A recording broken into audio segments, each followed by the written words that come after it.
Keeping It Real with Tania and Nette. I'm Nette and this is Tania. Hello.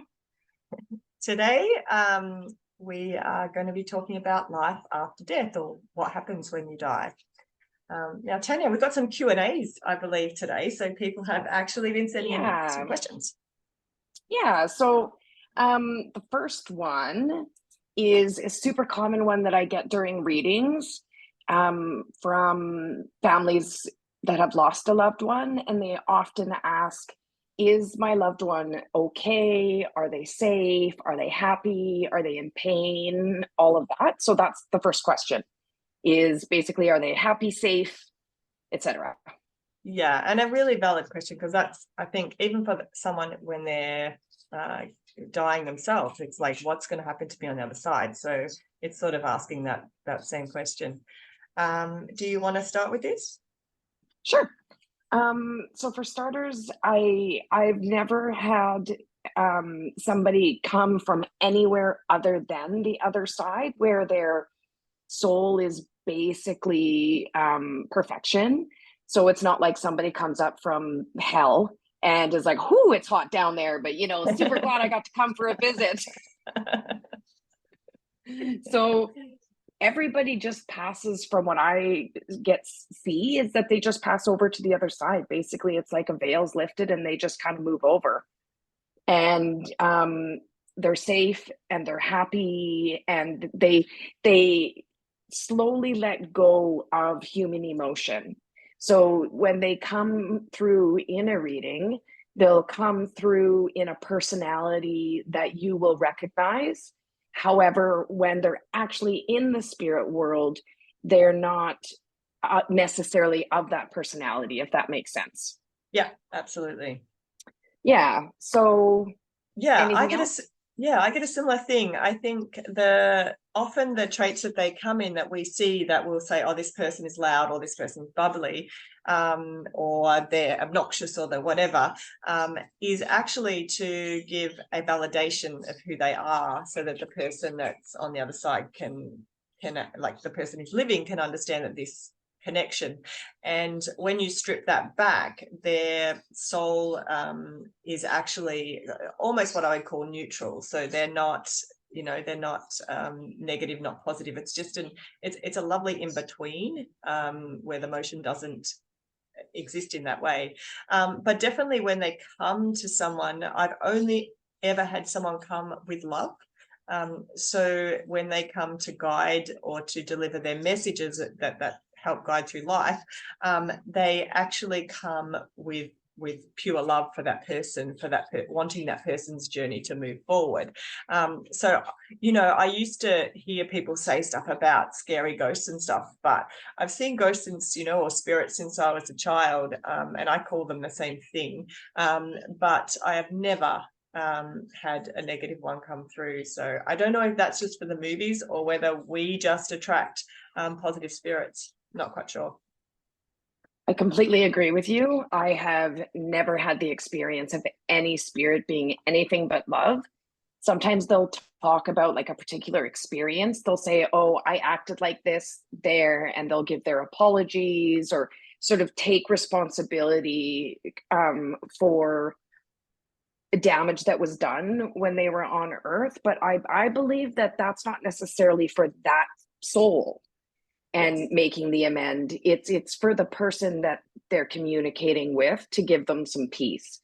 And they don't come through, like, I like how you said, the not negative or positive, just sort of neutral, because they're stripped of the human emotions that we experience on Earth, which is very much the point of us being here, is to go through the human emotions and life experiences, right? Yeah. So yeah, they're happy, emotions, they're safe, they're loved. Yeah.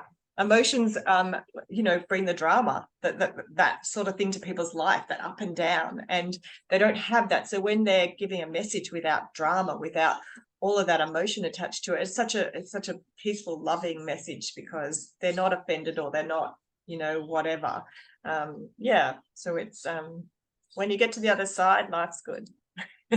Life's good, life's easy, exactly. the next question is, do they have regrets? Okay. I'll answer this as best as I can. I think life is learnings rather than regrets or no regrets in a way. So if a soul, they're not going to carry, I suppose it just goes back on what we just said. They're not carrying, in my experience, the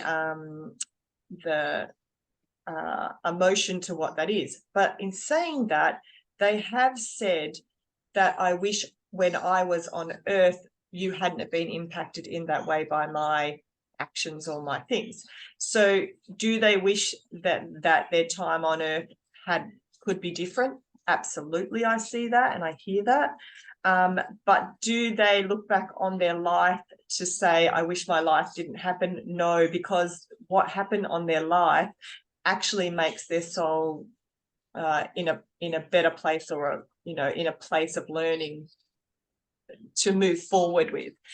So I suppose the answer that as I understand it is yes, they can regret what they did.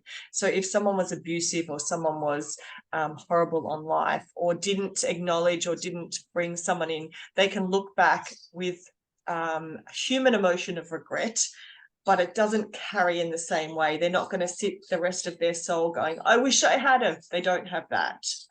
It doesn't carry as resonate to me.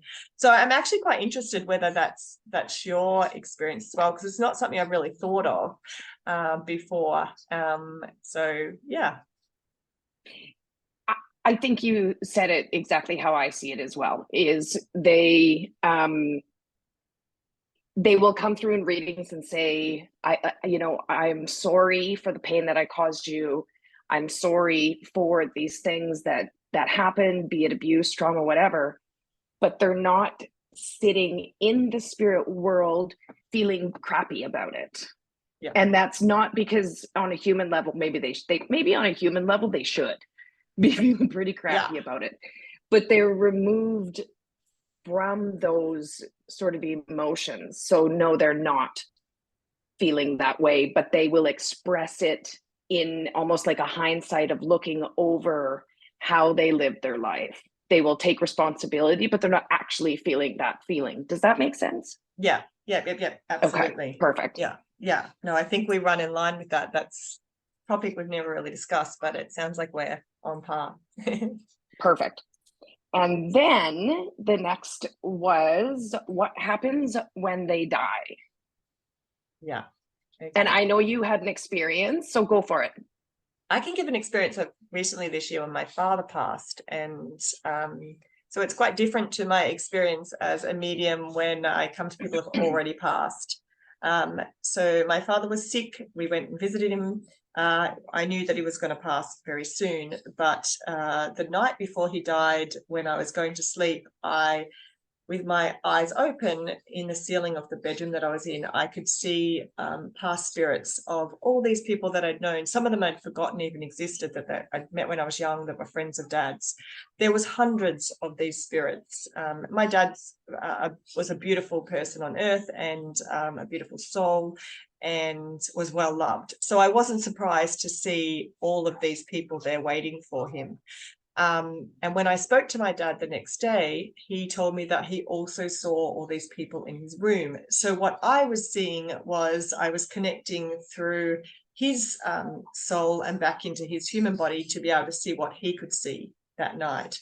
And the next morning when I woke up, I saw a vision of my dad, like I would psychically, and it was my dad with a person that I couldn't quite see on the other side of a bench, and there was a book there, and my dad was getting his thumbprint, and he was inking his thumbprint onto a book, and I was aware that he was agreeing that this was the end of his contract in this human body. And it was quite interesting because I'd never seen, I've heard of people talking about life contracts, and I know Jeanette Biro, anyone who follows her, she actually had a near-death experience where she talks about contracts. And I had imagined a written pen, so it was really interesting for me to see Dad's thumb, and then he picked up his other thumb and did that. and that it was actually his physical body that was ending the contract, not his soul. As a general, it was that real delineation. And then I got to talk to my dad. We had a beautiful conversation, and a few hours later he passed away that afternoon. And that night when I went to bed, I opened my eyes, and in the room I could feel a presence, and I could see, it was like starlight in the whole ceiling. Looked like they'd taken the roof off, and I was in a desert looking at stars, except every star had like a round ring around it. And it was a feeling of complete nothingness as well, but utter joy. It was like not a human emotion. It was just this, maybe the word peace is what it was. Beautiful. And my husband was asleep next to me on the bed. We're going to sleep. And I woke him, and he's not a medium or a psychic. He's intuitive, but he's neither of those. And I said, oh, open your eyes. Like, I need you to see what I can see. And he's like, I'm tired. I won't be able to see it. But obviously I just lost my dad, so whatever I said he would do. So he opened his eyes, and then he's like, oh, wow, it's like the ceiling's missing. And I'm like, what can you see? And he said, like, I can see stars everywhere. And it was such a beautiful moment for me, because I see all these things that he doesn't get to see. And this most important night, he could see what I could see. And he could feel that at peace feeling. And I felt like I was there with Dad, and I felt like my husband was there and my son was there. It was such a unique, kind of weird experience to actually go through. And it gave me such peace that he was going to a lovely place, and he was being greeted by so many people. So that's kind of the experience. Like, I'd love to hear from you, your thing, and then I'll talk about sort of what I think from that after. Yeah. Okay. When I do readings, it's essentially the same, that there's different family members kind of waiting for them. And the way that Spirit explains it to me is that they get met with to feel that joy, to feel that reunion. But again, they're still kind of in that, it's the best way I can explain it. When your father passed, he would still sort of be in that human-y kind of form, like people are when they come through readings. And the people that met him would be in that humanistic type form, so that it's not quite as shocking. Yeah. And then slowly, as more time on the other side, that lifts, and you can, so to say that, like,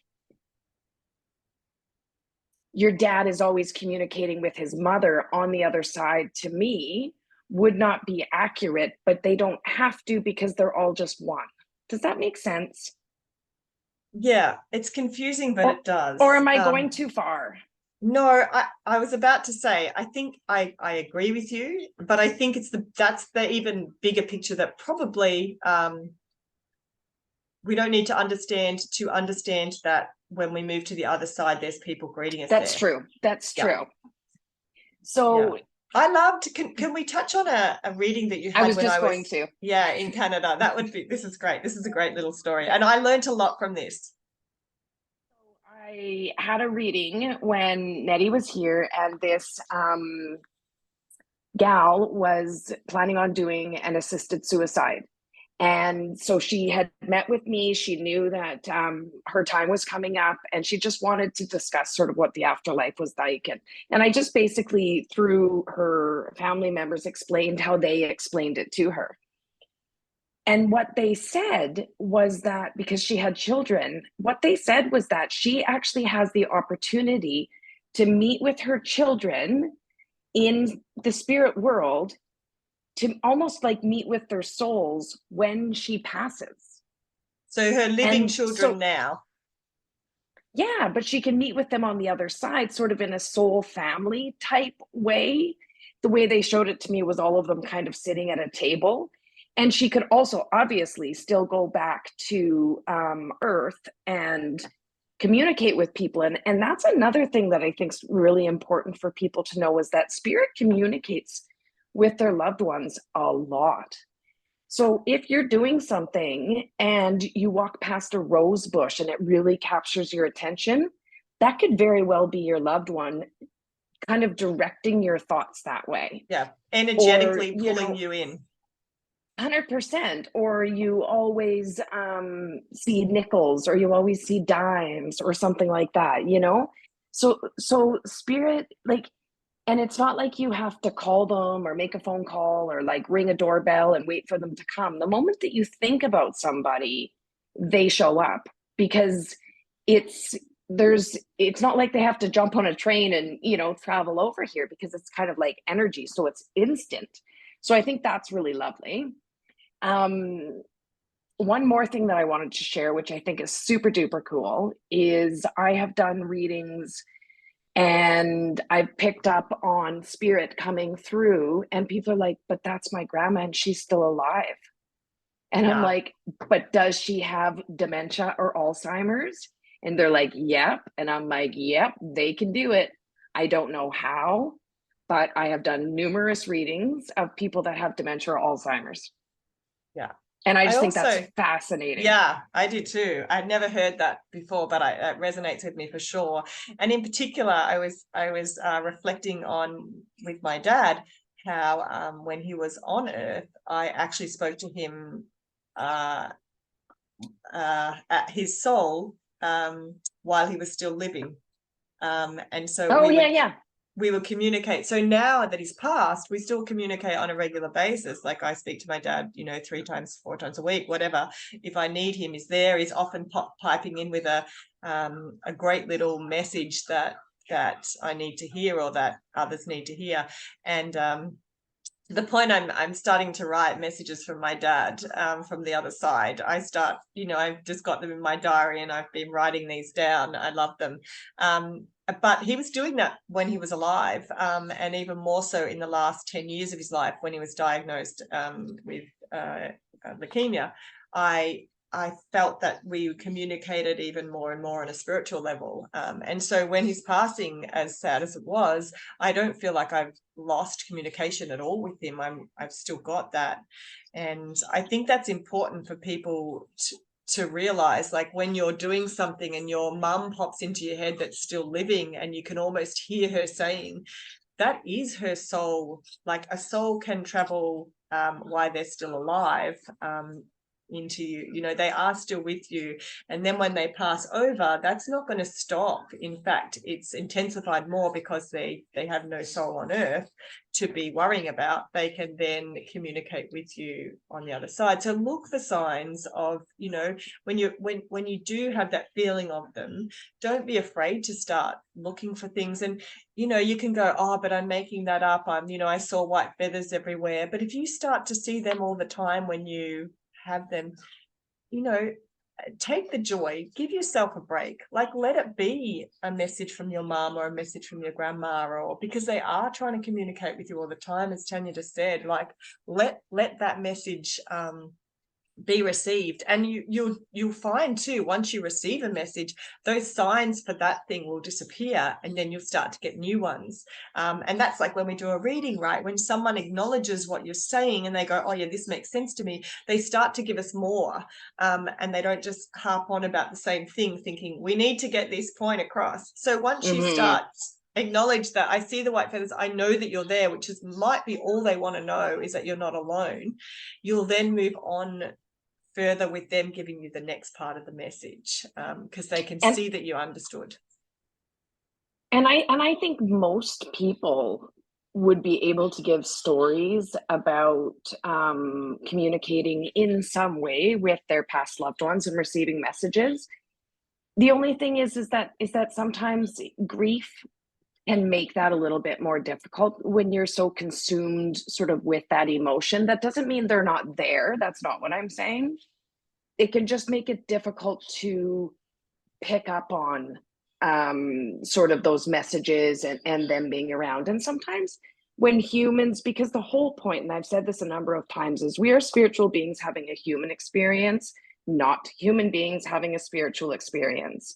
So it is really important to be on earth. It is really important to be in the 3D and to go through all of those very real emotions. And so spirit will step back a bit sometimes, I think, when you're in a grieving process, because they want to honor that. That's a gift.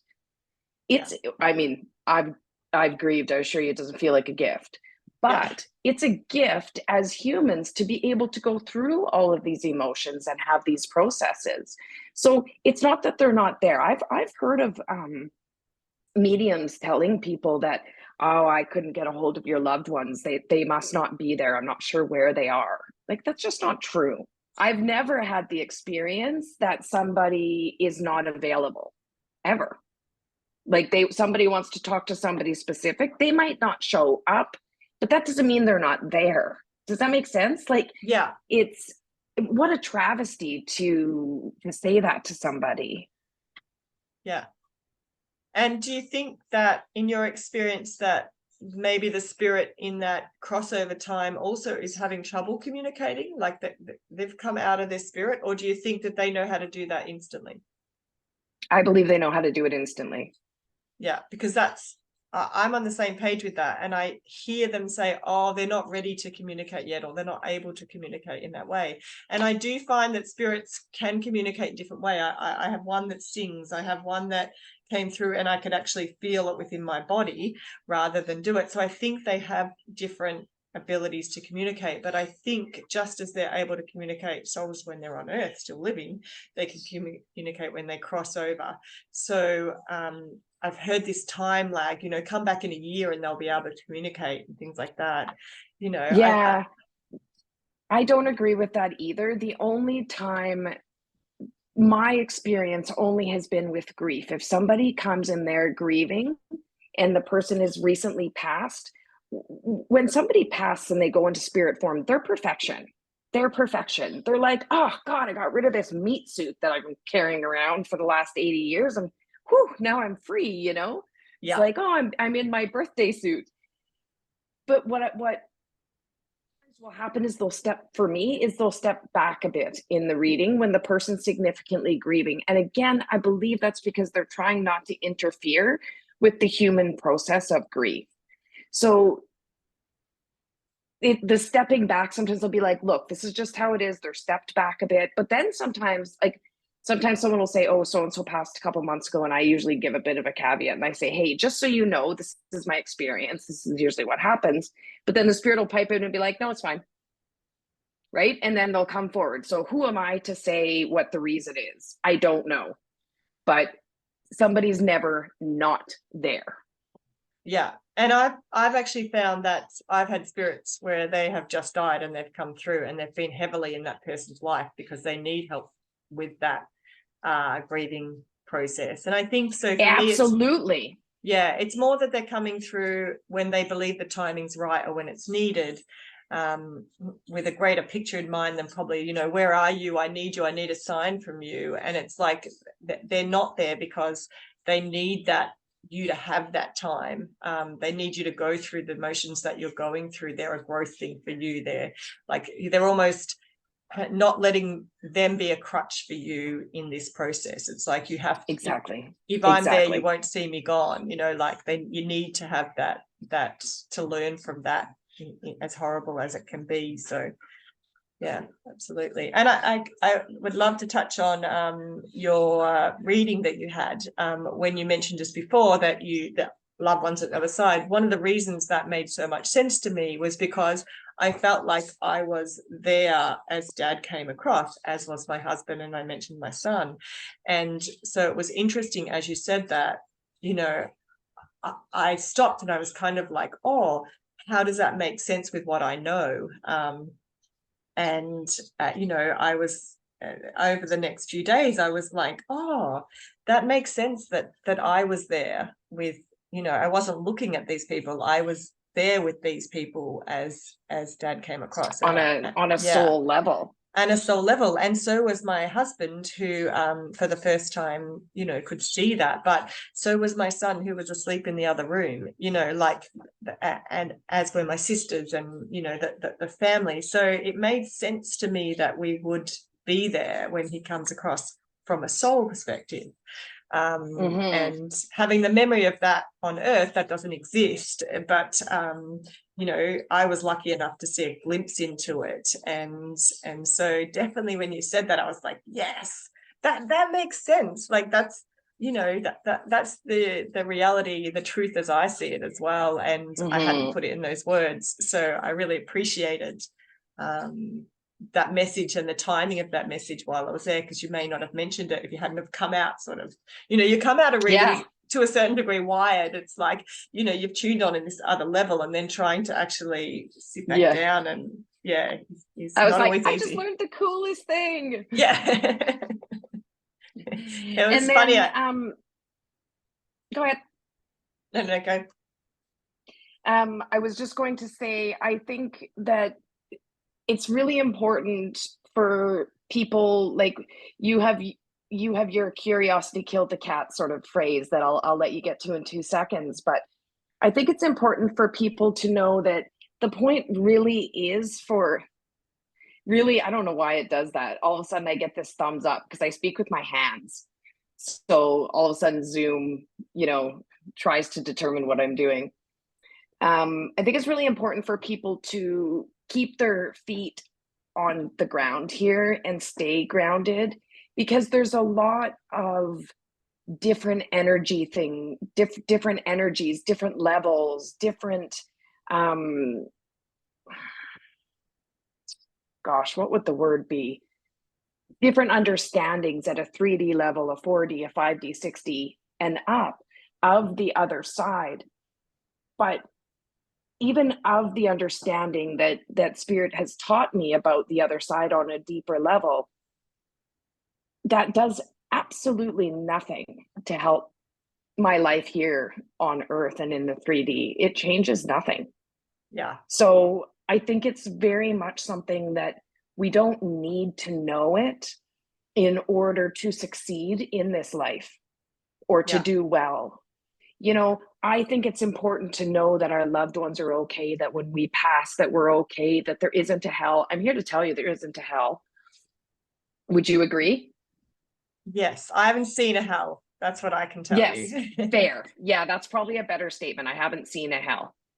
And yeah, it's just, this is where we're supposed to be living. As interesting as it is to know these things, it's not imperative to my growth as a human to have this knowledge.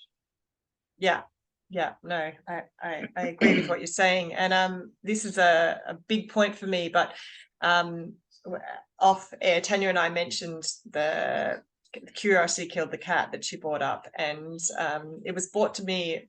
I kept hearing this come through, to look up the other part of curiosity killed the cat. And it's a kind of a world-known statement, but actually we've only carried on half of the thing. So the other half of it is, but satisfaction brought it back. And I'm a highly curious person. So I used to hate the saying curiosity killed the cat, because I'm like, curiosity is what makes life go round. Like it makes my life better and exciting because I'm wanting to learn and wanting to understand. But the second part of it is actually the bit that I love. And I think that is really valid to when we get into this spiritual world, is that satisfaction brought it back, meaning that if you go too far and with curiosity and you just keep seeking an answer that you're not ready for or that isn't there for you yet, then your life becomes absorbed with this. And if you can just be satisfied to say, okay, that's my understanding for now, and then don't close the door as, okay, I know nothing more. It's not the fact, it's not the end. It's like, it's my understanding for now. I'm satisfied with that answer to that curiosity.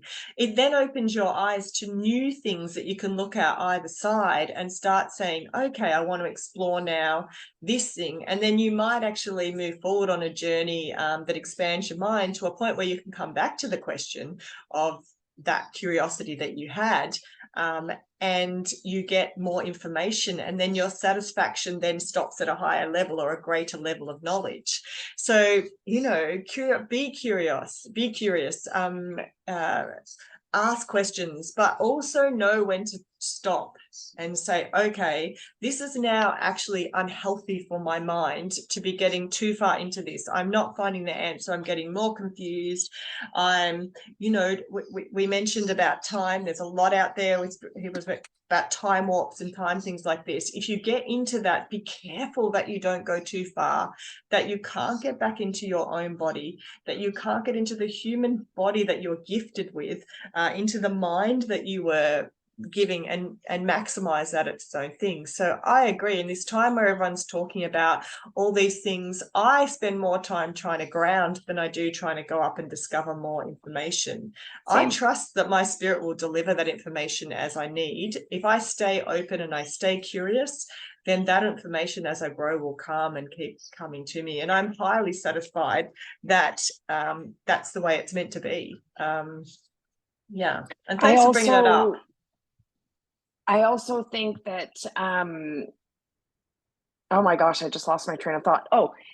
Balance, right? Like if we're diving way too far into this energy or this level or this understanding this or striving for more answers, we're losing that balance of the logical and the intuitive, masculine and the feminine, etc. And so we're just going a bit too far, and it can actually not be good for you. Yeah. The analogy that I wanted to use was electricity. I mean, I turn my lights on, I flip a switch. I don't understand the intricacies of all of the wires in there. I got a thumbs up again. Spirit's happy with this analogy. I don't have an understanding of how the electricity moves through the ground and moves through the wires and moves through an electricity plant, or how it moves through my walls, or how a light bulb works, but I flip the switch and it works and I'm okay with that. Yeah. Right? Yeah.